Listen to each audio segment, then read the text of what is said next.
Welcome, Mayor Kimo Alameda. All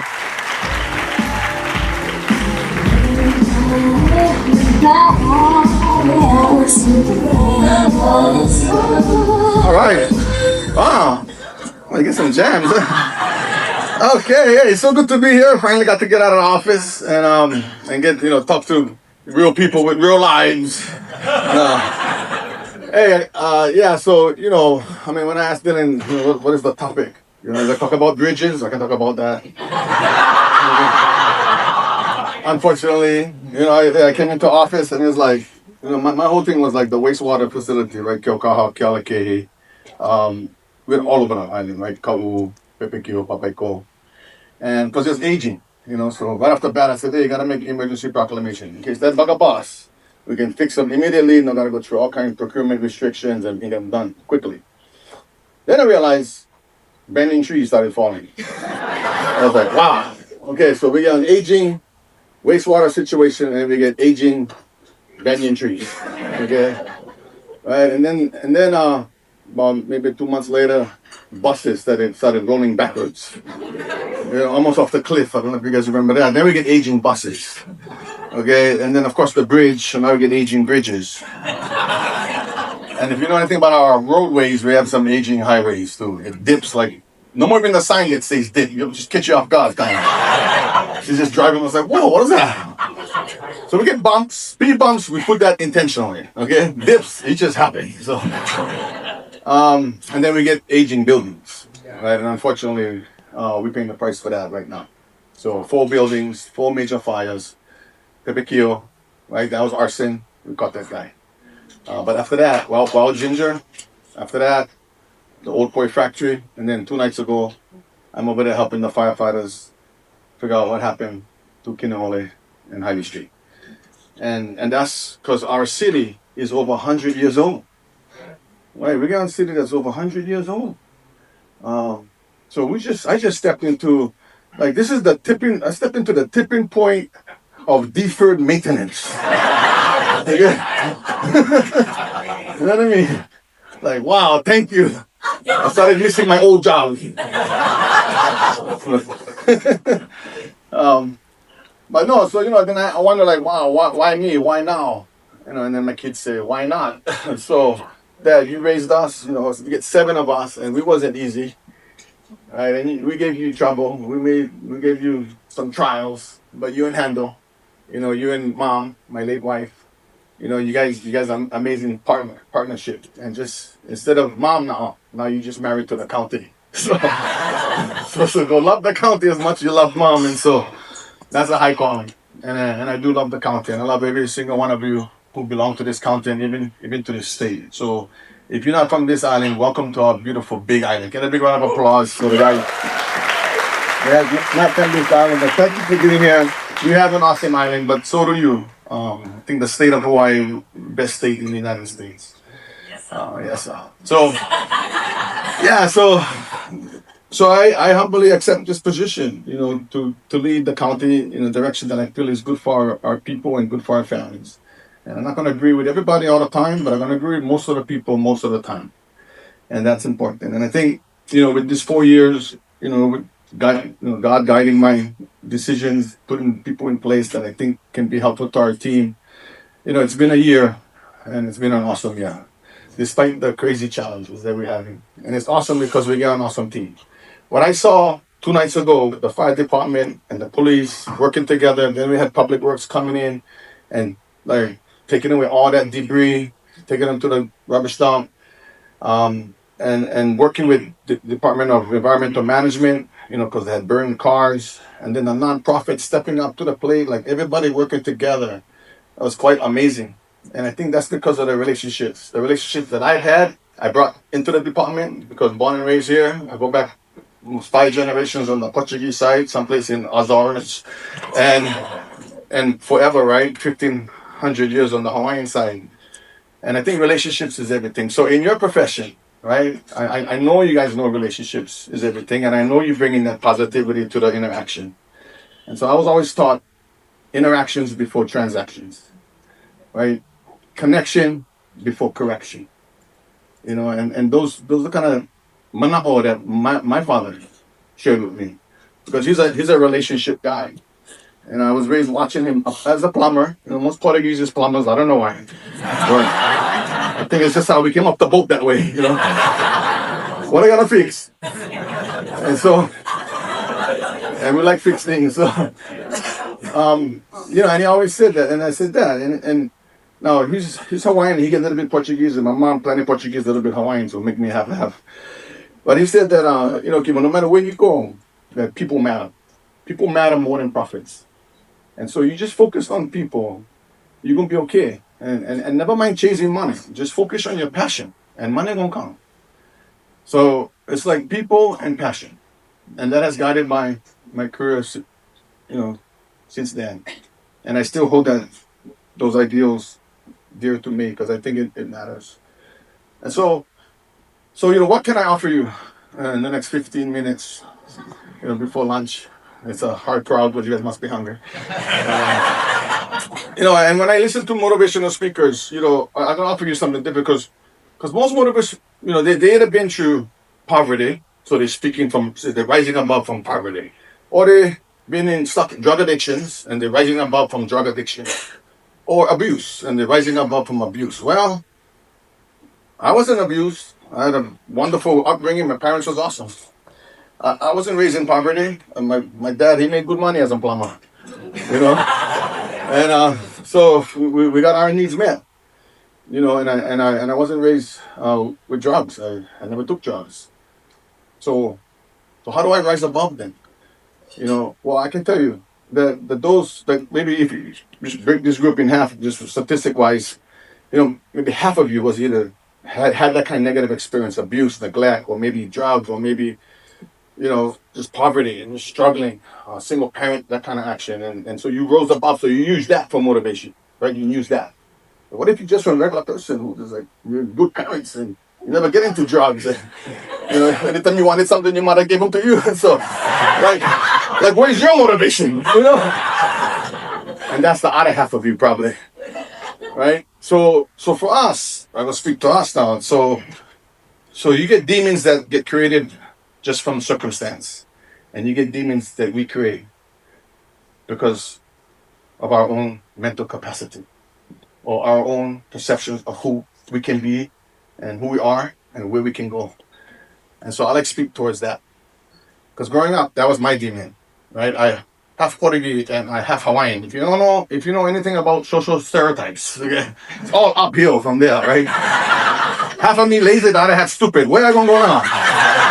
So that's one demon that I had put on myself from societal perceptions. My mother never gave me that. My father's never. They did. They said, "Bon, be proud of who you are," But I don't internalize that. So that's something I had to do. And then I'm a fluent pidgin speaker. You're not getting better, but that's my native tongue.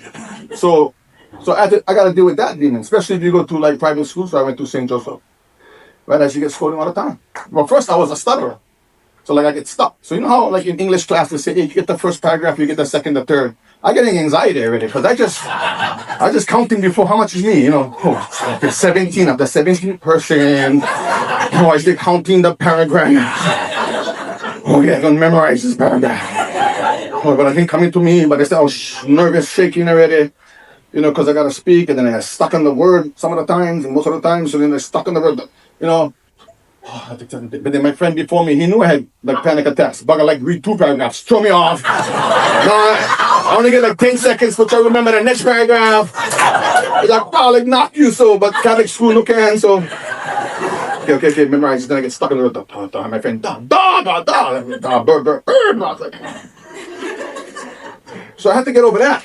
Okay, so I did so some stereotypes I had to figure out like that's not me. I can do better, Then all the jokes, hey, my communication, I don't get them. So what I did, how I overcame that, I just speak fast. So I became not even take one breath.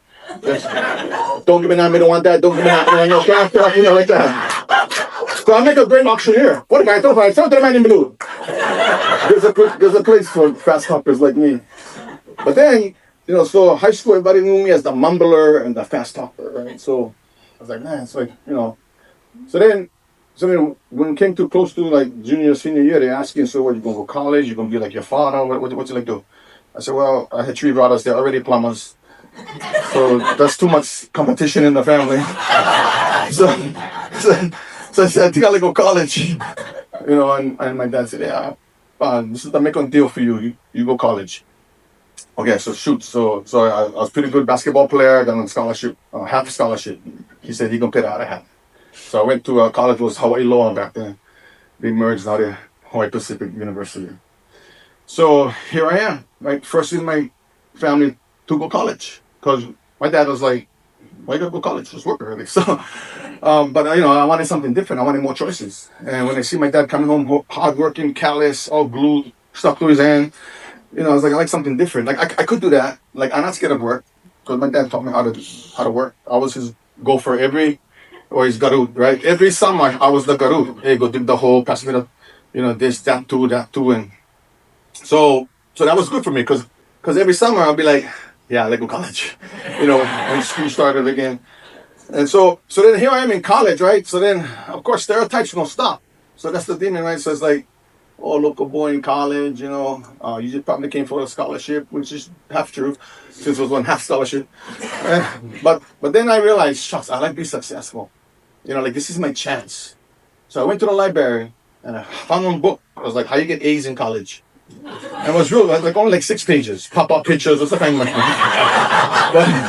And they said simple things like, hey, sit in the front row. So I said, yeah, and I caught was like 6 things. I do everything. They said, sit in the front row, ask questions. Every time you get a question, ask.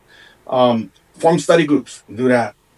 They said, hey, if you don't show up to class because something, get a best friend, and I'll take notes for you. Boom, do that. Hey, office hours. If the teacher get office hours, just go. Even if you don't want a question, just go form the relationship. At least she knows you, so maybe she feels sorry. And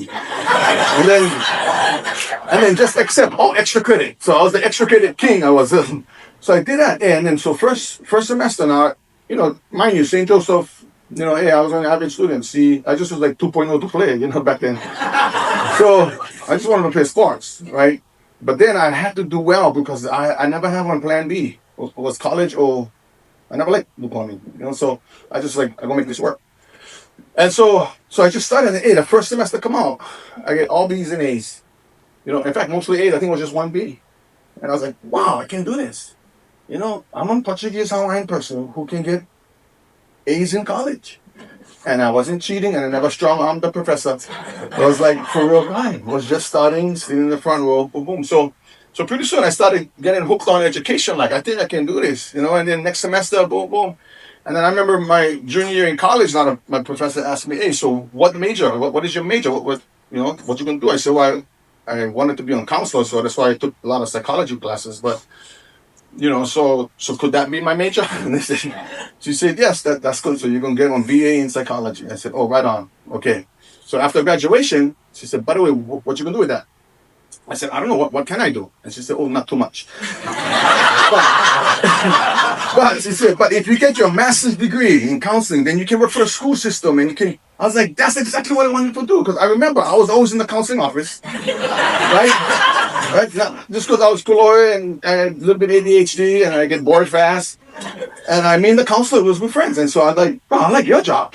You just, and his job was easy. It was like, why you did that, Kimo? What you going to do next time? You promise? Okay, go back to class. Wow, but you went college for that. I like, yeah.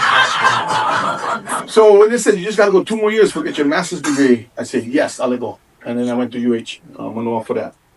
And then then I went to the school system, and then here's what a passion gave me. Then I started seeing my people, you guys, your kids, your nieces, your nephews, hurting in the public education system that was meant to protect them. Like school's supposed to be one safe place, So then I started thinking, like, who would help them? Like, where's the counselors? Where's the therapists? And then these are the kind of kids who like was very local, like how I was. Like like the pigeon was heavy, like oh Bombay uncle, or like little more fallout, like translate that, So like where they gonna go? Nobody gonna understand them. And then so then I looked around, never have real counselors who was like local like me, and never have psychologists and therapists, and so they was getting most of the connection through their churches, to the interfaith community. But many of them wasn't connected too. So then I went to my my advisor in college, and I said, "Hey, how come no one, any local psychologists and therapists back then?" And she said, "Well, they don't go that far."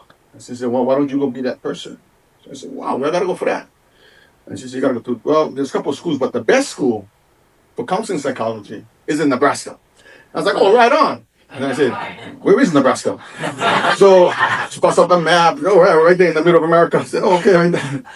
So then I go to Nebraska, right? And then I learn about myself, and I learn like, wow, hey, I'm okay. Why? Because they like learn pidgin. That was the first thing somebody said. "Hey, you from Hawaii?" I go, "Yeah, yeah." Say something in pidgin. I was like, "Okay, ready." No, just kidding. But so I started like, hey, wow, I felt like more appreciated actually in Nebraska than I was in high school here. So Um, so then I started realizing like, hey, we awesome local people. Yeah, pigeon is like just one fast way to communicate. Don't need to waste all those extra commas and periods. Let's go straight to the point. And then I started learning the culture, like we get on culture, like over there, words is everything. But I was raised where you pay attention to the context, like you look for hints. Like when you go to somebody's house and they tell you, "Oh no, no, leave on your shoes." And you're like, "Yeah, but get all the shoes outside and then put the shoes on." Then this local person, they lie. Okay? They're just testing you, okay? So you go, "Oh no, no, no," and they might say, "Oh no, no, no." But then you go, "Oh no, no, no." Like, come on. Okay? And then also same thing, like so then I started learning because just interacting with the people from Nebraska, right? I'm a new person. And then we were passing around those donuts, and then I said, "Oh no, no." Figure that's the cultural thing for do, huh? And they said, "Okay." Went to the next person. I was like, "Oh, boss, they're hungry still." So then I realized, hey, what you say is what you mean, certain people. And so then I started realizing, hey, like there's no bad people in the world. There's just people that are raised different. So then I became more accepting of everybody. And then I kind of felt like, well, small kind, I was kind of judged in Nebraska too, small kind, just like over here, but up there was more like they was confused because I look how late, but then I talk funny, so they couldn't figure me out. You know, so so I had to deal with that. But in all these life experiences, I got to tell you that it always comes back to me as the person, like how I feel about myself, and the sense of confidence that I gained over the years by people who believing in me. My family first. My mother was my biggest champion. She would always come to my rescue even if I was wrong, but that's okay. Like a teacher would say, "Hey, you boy, you sound hyperactive, huh?" And she said, "Oh, he's just energetic sometimes. You're not hyper when he's sleeping." Or somebody said, or one coach said, "Oh yeah, this boy, I know your boy get plenty family problems." And she said, "Oh no, my son, he just worry about his brothers and his sisters." Or sometimes I'm shy, believe it or not. One time I was in a group and nobody looked like me, so of course I don't like talk. So then, the teacher, "Oh, your son is very shy." Huh?" She goes, "Oh no, no, it just takes time to know him." You need somebody in your life to remind you you're still awesome. And sometimes we gotta be that for our kids because they get so much negativity around. Sometimes coming from school, so when they come home, we gotta hit them with the positives. And that's one of my things. So I have a life kind of a acronym that I follow. It's A plus. It's one of my things I refer to when I'm feeling stuck. So A is acceptance. So there's some things you just gotta accept in life. So in your profession, maybe it's the regulations. I mean, I try to be I still gotta take the test. I went through the whole thing and everything, but God, a test is hard. So I give you guys credit. Anybody who's a realtor, broker, you guys is unbelievable. You passed that test. Congratulations. Even if I realize the test has nothing to do with your real life and job, but you just gotta make them hard for people. So that's good. So acceptance, right? So acceptance means like as a parent, not try like I don't compare my kids. I don't say how come you can't be more like Johnny for? Why can't I be more like your cousin? Yeah, I don't do that because kids can only be who they are. Right? You just add into their demons. How can you do that? Right? Because they're gonna get them no matter what, right? So A is acceptance. P is just be positive. There's so much negativity. And when I work with Kupuna, they're the best because they know that their time is near. So they're only positive. Right? Every day they wake up is on positive there. You know, my dad's 87. And he said, "Dad," and he's like, "Boy, Every day's a good day. I go, why is that? Because every day I wake up, I look at the newspaper, look at the obituaries, I don't see my name. So it's an awesome day today. You know, just like when I was working at the office of aging, had a lady. She had only 3 strands of hair, but like she was getting bald putting. And I said, "Oh, Anthony, you only get 3 strands of hair." She said, "Nah, I don't care." Why? I go, "What?" I go, "Why? How come you don't care? That's terrible." She goes, "No, no, why? I can make braid." Hey, 2 weeks later, she only get 2 strands. Anthony, you only get 2 strands of hair. What she said, "Well, I don't care. I'll make miracle." After that, 1 strand of hair only 3 days later. Anthony, what you do now? I said, "Yeah, Kimo, don't you know I can make ponytail?" Hey, after that, no hair. Anthony, what now? Thank God I'm not gonna mess with my hair anymore. There's always a positive perspective to something. You know what I mean? So positivity. So always be positive. In fact, there's a quote. It goes like this. It goes, "There's 2 kinds of people in the earth today. There's 2 kinds of people. No more," I say. And it's not the good or the bad, for it's well understood that the good is half bad and the bad is half good. No, the 2 kinds of people on the earth, I mean, are the people who lift and the people who lean. Are you a leaner?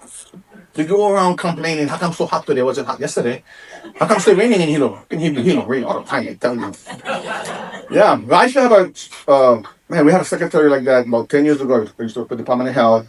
She was hired me to be up front, and I would travel a lot. So I was going to the office one day, and she go, "Oh, it's raining in Hilo. You from Hilo? You the guy, Dr. Alameda?" I go, "Yeah, I'm from Hilo." She go, "Look, you brought the rain. Shucks, if I know it was going to rain, I would have been on a jacket today." So I go, I figure she's joking with you. So I was like, "Oh, I don't know, interesting." I met this lady, she's still complaining. Okay.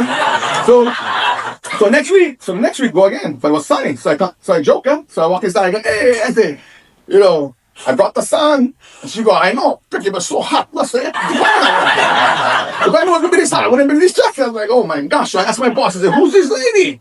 Why would you even want to hire her in the first place?" I mean, how come, I mean, that's the front of the office. You like the positive in the office. You know, and so my boss goes, "Well, where you like to go there?" "In the storage." I don't know. So, no, because they get a name for that. In psychology, if you ask a normal person, what is 1 plus 1? They're going to tell you 2, no problem. Normal person. If you ask a psychotic person, what is 1 plus 1? They might say 39, 48, whatever. They're not in touch with reality. They need medication. Okay. But if you ask a neurotic person, this is what I'm talking about, the neuroticism they all might have, what is 1 plus 1? They're going to say 2, but they're going to say, "Why gotta be 2 all the time?" You know, that's why I hate math, because all the time he's very predictable. It's so boring. Don't even ask me when I was, I was like, "What? Stop." So, so P is be positive. Okay, so we got acceptance, positive. L is just be a good listener, especially in our field. And I say ours because you're dealing with people. And here's a quote. Because when I ask you to listen to me and you start giving me advice, you have not done what I asked. When I ask you to listen to me and you begin telling me that I shouldn't feel that way, you're trampling on my feelings. When I ask you to listen to me and you feel like you gotta solve my problem, you have failed me. Listen. All I ask is that you listen. Don't say or do advice is cheap. I can do for myself. I'm not helpless. But when I do feel what I feel, no matter how crazy it may sound, then I can quit trying to convince you and move forward to solve the problem. So please, hey, just listen. Right?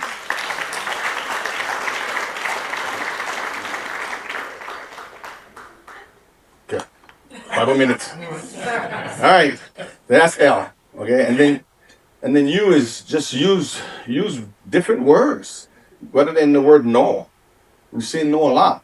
So when my kids ask me, "I can sleep at grandma's house. I don't know, you finish your chores." I never say no. So, right? I don't know, or you get on choice. Right? So, because negativity, it creates certain vibrations, I believe. And you become that vibration after a while. That's why hang around positive people. Somebody make you laugh, good, pay them extra. Okay? Because also laughter is the best medicine too. It's like a 100-yard sprint. I mean, one good laugh is way better than one fake laugh. So if somebody laugh with this, from the neck up,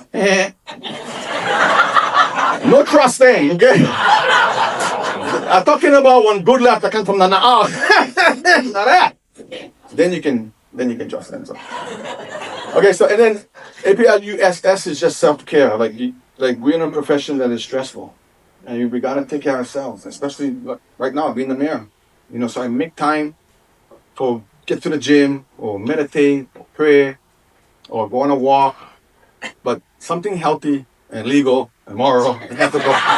Okay, okay, so If you can take care of yourself. And work on those self doubt thoughts that we just created or had just fall upon us, and we've accepted it. And work on getting rid of that and knowing that you can be anything you like be. If you can see it, you can be it. I never thought I was going to be the mayor, although I thought I could be the mayor. I even think I could be the president. No, just joking. Anyway, enjoy the rest of the day, everybody. Aloha!